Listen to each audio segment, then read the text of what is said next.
Hello, আসসালামু আলাইকুম। তো চলে আসলাম নতুন আরেকটি ভিডিও নিয়ে। আমাদের আজকের এই ভিডিওটি হচ্ছে রমজান মাসে আমরা এটা করেছিলাম। তো এটা হচ্ছে আমরা সবাই মিলে আয়োজন করেছিলাম যাতে আমরা একটা সেহরির সময় আমাদের আশেপাশে যারা থাকে তাদের প্রত্যেককে আমরা সেহরির সময় সেহরি করাতে পারি, এই উদ্দেশ্যে। তো আপনারা এই সম্পূর্ণ ভিডিওটা দেখলে বুঝতে পারবেন যে কতটুকু চাল প্রয়োজন একজন মানুষকে খাওয়ানোর জন্য, বা 100 জনের জন্য আপনি কতটুকু চাল নিতে পারেন, অথবা মনে করেন যে কতটুকু মাংস লাগতে পারে, কিভাবে রান্না হয়, সমগ্র প্রসেস কিভাবে রান্না করলাম আমরা, কিভাবে সেটাকে মানুষের হাতে হাতে তুলে দিলাম, সম্পূর্ণ সকল কিছু আপনারা চাইলে এই ভিডিওটার মধ্যেই দেখতে পারবেন। তো আশা করছি সবাই আমাদের সাথে থাকবেন। তো এখান থেকে আমাদের আয়োজনটা শুরু। আমরা প্যাকেটিং হয়ে গেছে রান্নার পর, এখন পরবর্তীতে আমরা সেটাগুলো গাড়িতে তুলছিলাম। তো গাড়িতে তোলার এক পর্যায়ে যখন আমরা বের হয়ে গেলাম এবং আস্তে আস্তে রাস্তার মধ্যে আমরা কিন্তু অসংখ্য মানুষ পাচ্ছিলাম, গভীর রাত, তারপরেও কিন্তু প্রচুর মানুষ কিন্তু রাস্তায় কাজ করে। যেমন এখন আমরা একজন মহিলাকে দিচ্ছি, এরকম যা প্রচুর মহিলা, প্রচুর পুরুষ, প্রচুর বাচ্চা কাচ্চা আমাদের আশেপাশে থাকে, বাট আমরা কিন্তু কখনো এটাকে খেয়াল করি না।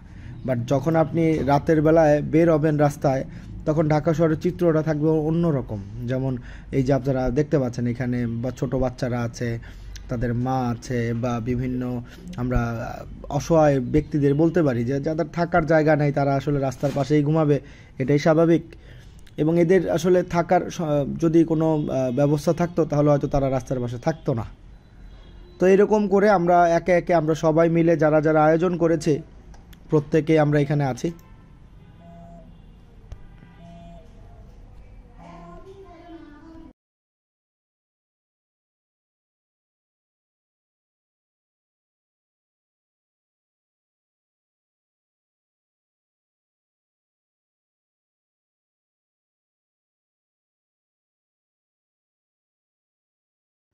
তো তার পরবর্তীতে আমরা চেষ্টা করলাম যে দেখি আমরা একটু ঢাকা ফার্ম গেটের দিকে চলে যাই, এবং আমরা নতুন রাস্তা যেটা আমাদের এলিভেটেডের মধ্যে দিয়ে আমরা যাচ্ছিলাম, এবং সরাসরি আমরা এখান ফার্ম গেট, অথবা আমরা চিন্তা করছিলাম যে কোথায় যাওয়া যায়।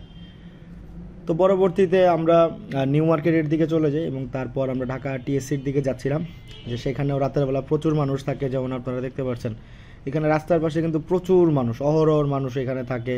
রাতের বেলা অনেক লোক কাজেও বের হয়, তারা রাতে কাজ করে। অনেক প্রচুর এখানে মানুষ থাকে যারা রাতেও কাজ করে, দিনেও কাজ করে। তো আমরা দিনেরগুলো দেখতে পাই, বাট রাতের কিন্তু আমরা দেখতে পাই না। সো এই রাতে যারা বাইরে থাকে, যারা অসহায় মানুষ, এদেরকে খাবার দেওয়ার জন্যই আমরা রাতে বের হয়েছিলাম। তো এখানে প্রচুর মানুষ ছিল, এবং আমাদের এখানেও পর্যাপ্ত খাবার ছিল।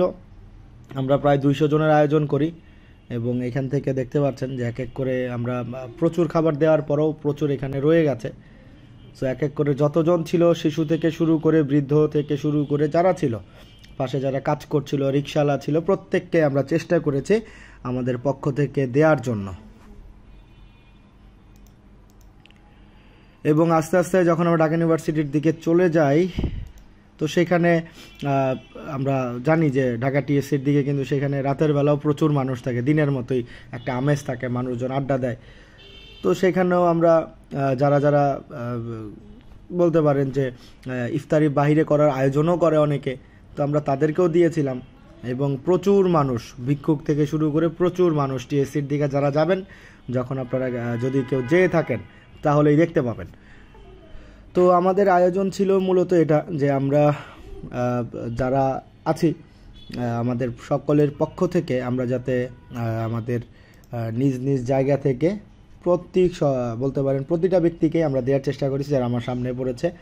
এবং আপনারা সবাই চেষ্টা করবেন যার যার জায়গা থেকে, নিজ নিজ জায়গা থেকে আমরা যাতে আমাদের আশেপাশে যেই অসহায় ব্যক্তিরা আছে, যারা দেখা যায় খাবার কিনতে পারে না, অনেক সময় দেখা যায় যে আমরা গরুর মাংস কিনে খেতে পারি না, তো তাদের জন্য একদিনের জন্য হলেও আপনারা সপ্তাহে একবার করে এই ধরনের ছোটোখাটো আয়োজন করতে পারেন। সেটা 10 জন হোক, সেটা 5 জন হোক, বাট আপনি যে 5 জনকে দিয়ে করলেন, এটা দেখে আরও 5 জন শুরু করবে। এবং এই সকল বলতে পারেন যে আপনি যখন মানুষজনকে দিচ্ছেন, এটা কিন্তু একটা দানের মতো হয়ে যাচ্ছে, আপনি একজনকে খাওয়াচ্ছেন, এবং এর ফলের এর যে প্রতিদান সেটা কিন্তু অবশ্যই আপনারা পাবেন। দুনিয়াতে থেকে এই প্রতিদান পাওয়া যায়।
আমাদের আজকের আলোচনা এই পর্যন্তই।